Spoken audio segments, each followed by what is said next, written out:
Before we begin, I would like to acknowledge the traditional custodians of the land and waterways on which we are recording today, the Wurundjeri Woi-wurrung and Bunurong Bunurong people of the Eastern and Greater Kulin Nation.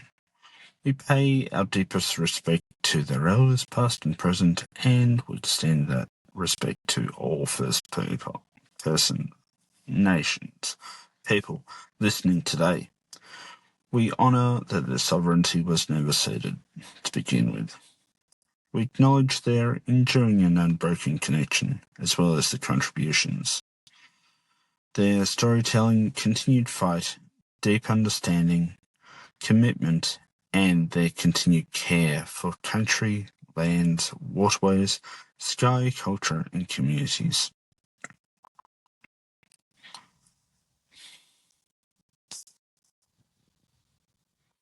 We stand with them in their ongoing calls for truth-telling, treaty, sovereignty, justice, land rights, and reconciliation. This was, and always will be, Aboriginal land. If you've ever wondered just how one of Carlton's most charming, yet questionably upright politicians once ruled from behind the bar, quite literally, picture this. It's the late 1800s smoky pub room on Drummond Street, full of clinking glasses and louder voices. And the man who sat at the head of the table was Mr. Patrick Costello. And no, before I go on, he's not at all related to the former Federal Treasurer, Peter Costello, during the Howard years. But his antics, let's just say that question time looks relatively polite, like afternoon tea. So grab your metaphorical schooner, because this one's got all power, pint, politics, and let's not forget to mention a hint of corruption, Carlton style. Yet, as always, before we dive in, please don't forget to smash that like, comment, share, and make sure that you hit the subscribe button notification right here on YouTube. And please don't forget to follow us over at Podbean app and across all of our socials for more stories that blend the boozy, bizarre, and beautifully and historical elements. Now, before we begin, quick heads up. Today's episode briefly includes historical references to political corruption, alcohol abuse, and colonial era social issues. So, in saying all that, if this is not the right time for you, completely understand. Your well-being comes first, of course. So please either skip, pause, or check out one of our lighter episodes. And also, if you do choose to go with this episode, as always, please listen and watch with care. Welcome to Down the Yarra, the podcast that takes you on a deep dive into the heart and soul of Naarm, Melbourne, and South Central Victoria. Whether you're a local or just curious, this podcast is for you. Hey, I'm your host, Andy. Today, we're heading straight into Carlton's 19th century political underbelly. It's a time when Drummond Street wasn't just a leafy boulevard of terraces, but a hub of influence, deals, and dodgy decisions along the way. Our story begins at the residence of Mr. Patrick Costello and his family at 135 Drummond Street in Carlton, a charming yet unassuming terrace house, who was also a local.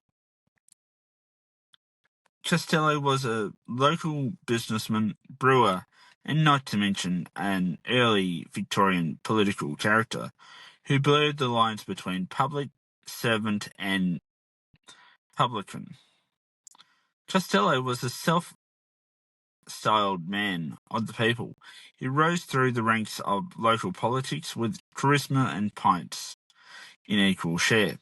He made his name in Carlton's civic scene during the rough and tumble years of early Melbourne's growth.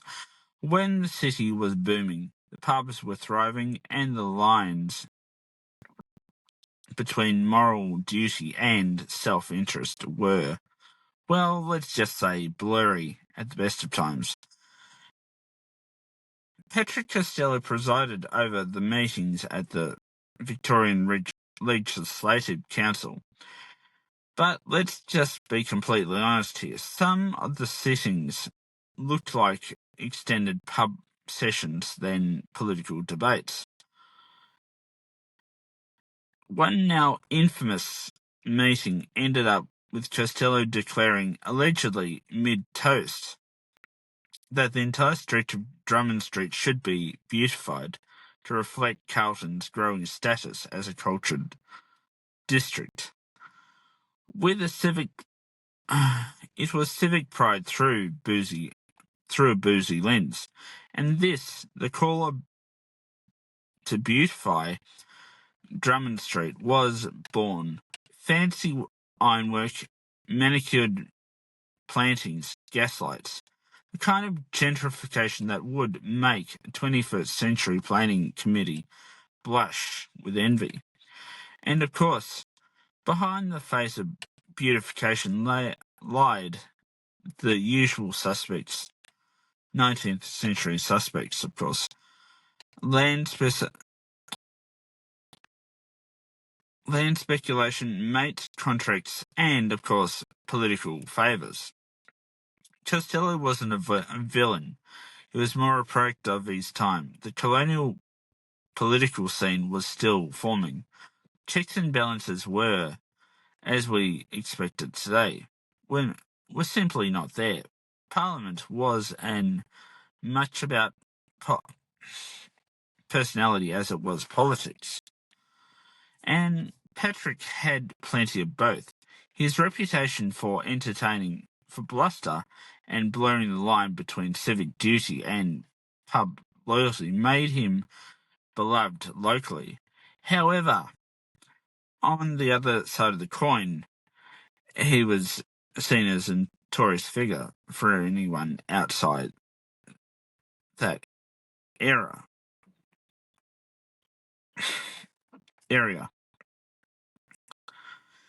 If you walked down Drummond Street back then, well, you might just have heard laughter spilling from the windows, smelled hops from the nearby breweries, as well as seen the beginnings of elegant Carlton streetscape that we know it today as.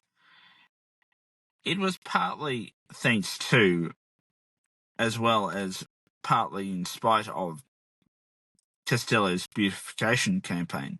Today, Drummond Street stands as one of Carlton's most distinctive historic boulevards, lined with terrace houses that whisper of wealth, scandal, and style. The beautification Costello campaigned and arguably profited from helped shape Carlton into the suburb of class and as well as controversy, as we know today. His own residence at 135 remains part of the heritage landscape, reminds us of the city's urban beauty, often came from backroom deals and late-night toast. And it's through figures like Costello that we see the elevation of Melbourne and Victorian politics, from the rowdy local power plays to the structured and yet sometimes sober governance we know today.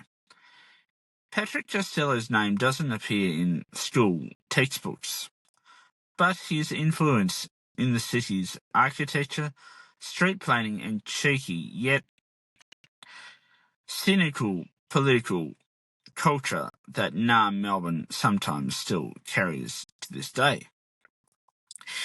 He's part of the reason Carlton became elegant, yet eccentric. A place where intellectual reformers lived next door to pub owners, and where beauty and corruption danced together under gaslight. It's tempting to dismiss him as another dodgy politician, but yet the truth is, figures like him built Melbourne's personality, one pub meeting at a time. For a deeper dive into Carlton's history, check out Sir Tony Robinson's Time Walks episode on Carlton on YouTube. It's a brilliant stroll through the suburbs-laid stories, from terrace houses to student rights, and gives you a visible context to the world of Patrick Costello once ruled over. And speaking of political power and scientific controversy, in our next episode, we will be heading beneath the surface, quite literally, into the murky world of the bottom feeders of the mighty Birrong. We'll explore the hidden political battles, the environmental cover-ups, and the early scientific censorships controversies of the 1800s, some of which are still echoing through the research archives beneath the Royal Exhibition buildings today in Carlton. And so this brings us to the end of another fascinating episode of Down the Yarra. As always, I'm your host, Andy. And if you've enjoyed this dive into Carlton's cheeky political past, please don't forget to like, comment, share, and subscribe right here on YouTube, and follow us over at on the Podbean app. Plus, across all of our socials for more tales from the streets, laneways, and riverbanks that built our city's soul and far beyond. Because history, like any good pint, is and always will be better when it's shared with others.